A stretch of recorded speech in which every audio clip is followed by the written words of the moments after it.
Good day to you, Mr. G-Man. Yeah, so you've asked, why are we still below Sac Rate? Yeah, man. We onboarded too many non-believers in 2021.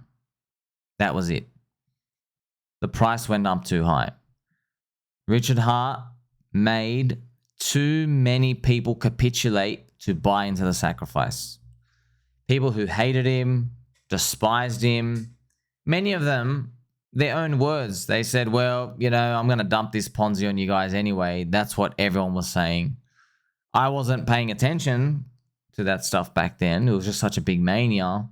It's only now throughout the bear market I learned so much. I absorbed so much. Because back then you're just like, oh, just like everything else, right? People capitulating to Bitcoin. Because you don't know. You know, there was no one like me to watch. Yeah, because that's what happened, right? Bitcoin made haters capitulate. So that's why, you know, in a nutshell, it came down to that. We onboarded too many people.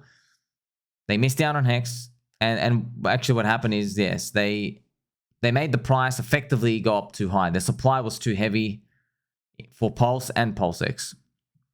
That's why. Look at the fair price that we're sitting out now. So, yeah, man, that's crazy. We're about, it's disgusting, right? So 2x to day one sack for about Pulse. About 3.5 for PulseX. Yeah, so it's not an enormous amount of ratio people. And what I mean by that is, well, how expensive we were. Okay, so I think 40,000 people maybe sacrificed for Pulse. I think it was 40,000, if I remember. After about 30,000 non-believers were in. So we had 40,000, but if we were down to 30,000, that's about where we are now. It's about that. We had for PulseX 140,000.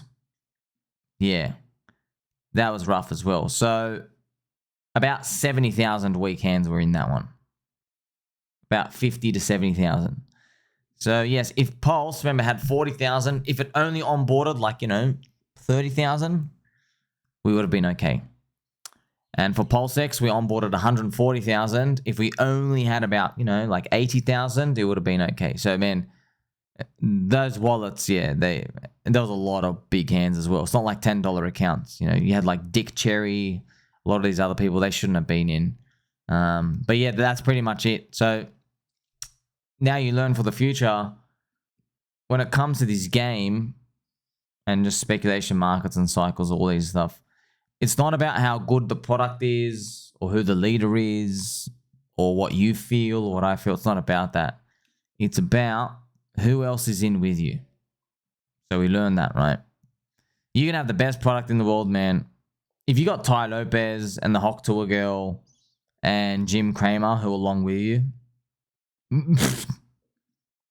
I'll buy your coffin for you. You know what I mean? Just start writing whatever you want on your gravestone right now. That's... You're finished, you see? But also on the contrary, if no one's in with you, it's actually where we are now, by the way. No one believes. We believe. So it's pretty much, oh, you're destined for greatness. But yeah, look what came first. What came first was your onboarded all the non-believers. So you never know. Maybe by the end of this cycle, maybe we're like 30 to 50x higher than today and we get the non-believers back in. That's something to think about. But then you got to think about, oh, who are the non-believers? I don't know. Crypto banter? That's one. There's so many others of people who you just know, they're like, oh, they just love giving a shit. I wonder if they finally have to throw in the towel at the end. We'll see.